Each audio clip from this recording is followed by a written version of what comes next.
আউযু বিল্লাহি মিনাশ শাইতানির রাজিম। বিসমিল্লাহির রহমানির রহিম। হাদি হচ্ছে হ্যামিলিয়নের বাসিয়ালা ছিল আর কি। সে হচ্ছে বাংলাদেশের হচ্ছে সমাজ থেকে, রাষ্ট্র থেকে হচ্ছে দুর্নীতি, তারপরে বৈষম্য, স্বৈরাচার,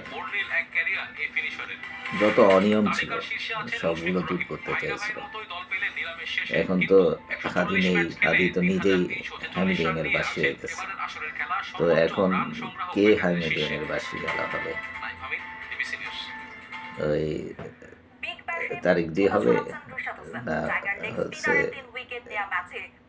ওই জামাতের কোনো নেতা হবে, না এনসিপির কেউ হবে আর কি, বা এমনি সাধারণ মানুষদের মধ্যে কেউ আবার হাদির মতো হচ্ছে হ্যামিলিয়নের বাসিয়ালা হবে।